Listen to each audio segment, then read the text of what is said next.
Hello and welcome back. Or welcome. Maybe you aren't back yet. Okay, so my name is Meg. Please like and subscribe to this video. Today's vlog is all about bolusing. We're diving deep into bolusing strategies.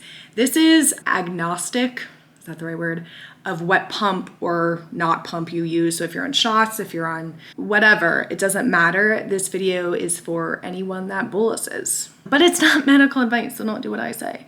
I'm just gonna be sharing my experience about my bolusing strategy, how I approach carb counting and things like that. So there's gonna be tons of info in this video, but hopefully it's a little bit fun too.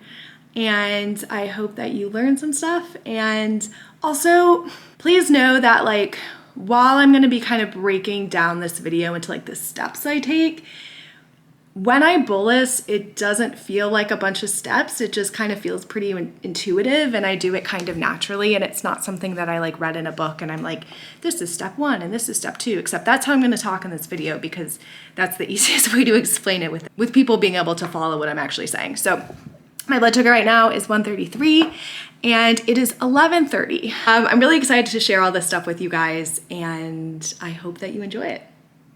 Welcome to my explanation of trial and error bolusing. I tried to just talk about this, but I really need a whiteboard. So this is Teacher Megan. Welcome to my classroom. Trial and error is what I call this bolusing strategy because you will be trialing and erroring during it. It's not an official thing. I've never heard an endocrinologist say, do you trial and error? It's just kind of like what I call how I bolus. So there's 4 steps in it. The first step is, I'm gonna make my handwriting better. Step 1, I really only do when I'm trying a food for the first time, or it's something that I haven't had at a certain restaurant before. So if I'm having pasta at a restaurant that I've never been. Carb counting, I'm not gonna get super detailed into carb counting in this video, but essentially I use what I have in order to carb count. So if I have a nutrition label, amazing. I use that, count it all up, subtract the fiber. If I don't have a nutrition label, I'll look it up on Google. If I'm at a restaurant and there's nothing on Google about it, I can just use my best guess based on things I've eaten in the past. So I don't always have a super great idea of what the carb count is, but good is enough for me. And I'm not super exact about it. I typically don't measure things. I did for a long time, and that really helped me 4 years ago, really be able to establish confidence in myself and guesstimating things. But now I feel more confident just guesstimating all the time. But again, it's an educated guess. I use what I have, and if I don't have something, then I put my best foot forward. So number 1 is carb count. Then I use my standard insulin to carb ratio in order to give myself my bolus. If I've never eaten something before, I don't usually give a pre-bolus unless I know that it's going to increase my sugar by a lot, if I was having candy or something. So that is step 1. And I only do this if it's a food I've never eaten before. Step 2 is evaluation. This is the evaluation of what is happening to my blood sugar using this initial carb count bolus 2, 3, and 4 hours after I give the bolus. In this video, I'm really only speaking about things that are not super high fat, totally different category, different video later, all right? So I evaluate 2, 3, 4 hours later. I also give corrections if the insulin on board allows me to. So if the insulin on board is too high, remember insulin on board decreases by about 25% every hour for 4 hours. That's standard. Some people are slightly different. That's what I use. So I take insulin on board into account, but I do give corrections if my pump calculator says so. Okay, so that's evaluation. I guess you could call it evaluation and corrections. Step 3, record and adjust. So in step 3, what I'm doing is based on my evaluation and corrections, I'm going to record what I did. So let's say I ended up giving an extra 2 units to that initial upfront bolus, which let's say was also 2 units. Okay, so I gave 2 units upfront based on this initial carb count, and I gave 2 units based on my corrections. I'm gonna call this evaluation and correction for clarity. Okay, So I gave 4 total units for my blood sugar to come back into the range that I wanted it to, right? So once I have this, I know that I need 4 units for this food in order to be metabolized in my body. I know that it's 4 units total, okay? So the next time that I eat this food, I'm going to give myself 4 units up front because that's how much my body needs. Now, sometimes there's other variables in the equation that may mess things up. Like let's say I'm going to take an exam and so I'm super stressed and that is what made my blood sugar increase, not the actual thing I was eating. If there's a variable like that, or let's say I went for a long walk and I'm like, I probably needed more, but that walk actually did bring it down, I just make note of that as well and record that as well. You know, so let's say there was an exam and that's what I needed the 2 units for because of that stress. It wasn't due to the food. I would probably stick with 2 units the next time I tried this food and just try it again. So for that second trial, I'm trying the 4 units up front. Trial, error, and hopefully this time I don't get an error. But so step 4 is repeat trial. So that's step 2 through 4. So I keep evaluating, correcting, recording, and adjusting. Maybe the second time I try it, with that 4 units, I actually end up going low. Okay, let's say this is where I want to be. Whoop. Okay, let's say I end up going low. Well, then maybe the next time I try it, I try 3 units. And let's say 3 units is the winner. So yahoo, I've got what I need for that carb count. And it might not match my insulin to carb ratio. It might not match what that initial carb count was. But in my experience, a more exact carb count doesn't always equal a better bolus. Sometimes it's variables outside the food, but sometimes it's the food itself. It just needs something more. It could be a glycemic index thing, could be an insulin index thing, could be a fat thing. Like, it doesn't matter what, right? It just could be like a reaction that your body has to a certain food.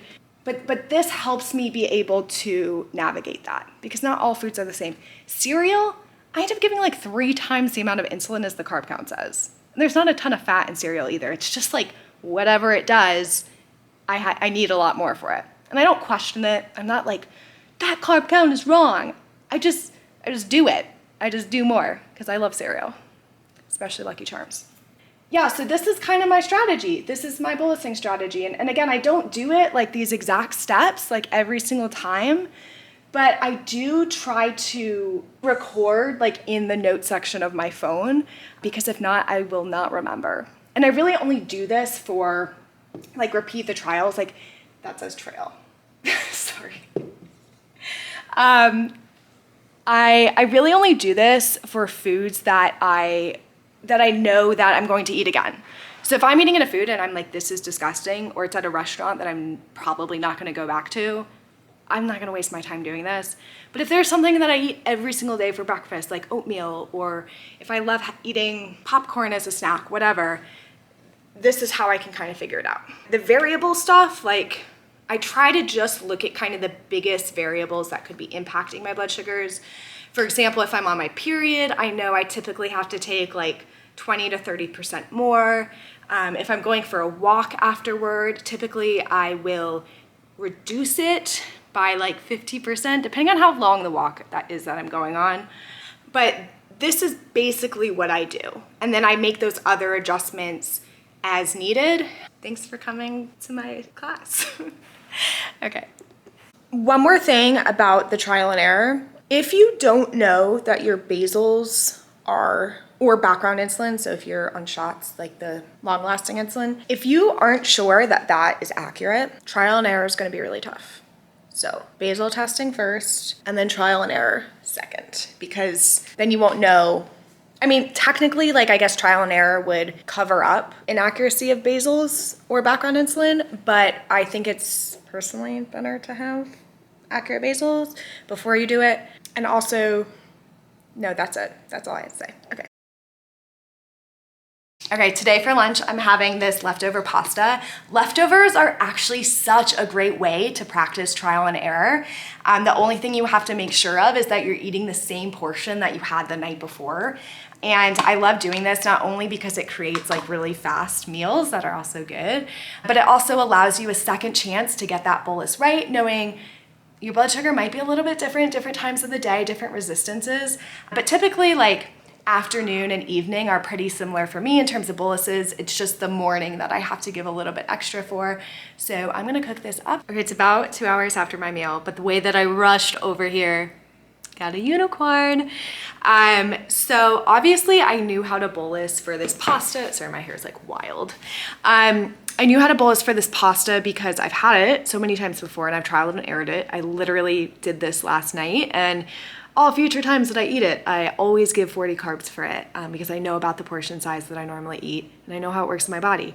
So obviously there's no adjustment this time. I'll see where it goes in another 2 hours and keep you guys updated. But this is how it looks when I'm like, I did fine. It peaked to about 130 and then came back down. So again, this is just an example of like what it looks like once I've done the trial and error. Anyways, I have a few more hours of work, maybe about 2 more hours. And then I think I'm gonna go for a walk. No, shit, I have a class tonight. Okay, I have a class at 5:30, so shit. So I wasn't gonna go for a walk because I thought it was cold out, but it was cold out this morning, but then I realized it turned out to be a beautiful day. My blood sugar is 90, which is awesome. And so I'm just walking, and like there's so many people in the park right now, and it's just so nice. Work and school have been kind of stressful lately, so anything I can do to like de-stress, like in the mornings I'm working out, but even just like throughout the day, really helps my blood sugars too. It like gives me time to kind of just like relax and take a deep breath. So this is nice. Okay, so it's about 5:20 now. My class starts at 5:30, so I'm just having these like little mozzarella balls and just some crackers to give myself a little bit of energy to hold me over because the class ends at 8 o'clock. My blood sugar is 123, so I put on activity mode when I went for that walk. So that's kind of where it went up here from the activity mode, because if you remember, I was like 90 when I went for the walk, so I had activity mode on for about 30 minutes, so it did end up going up, but then it's coming back down naturally. I could give myself a correction here, but with the bolus for the crackers that I'm gonna eat, I think I'm probably gonna give like 15 grams for these crackers. I don't have them a lot, but that's what the carb count says, and I don't actually love them that much, but we're out of the crackers that I do like, that I know exactly how to bolus for. So I'm just gonna go with 15. And that's all that I have for you today because my class is going till 8 and then I'm going to eat my food because I'm gonna be so hungry. I guess I could have a slightly larger snack, but I don't wanna ruin my dinner. Anyway, thank you for joining me today. Please be sure to like and subscribe to my channel. It means so much. You can also find me on Instagram at Beats and Beaties or on TikTok at Meg's Beaties or my blog, and find more resources about living life with type 1. And wishing you all a wonderful morning, night, day, whatever time you're watching this. And that's it. Thanks for watching.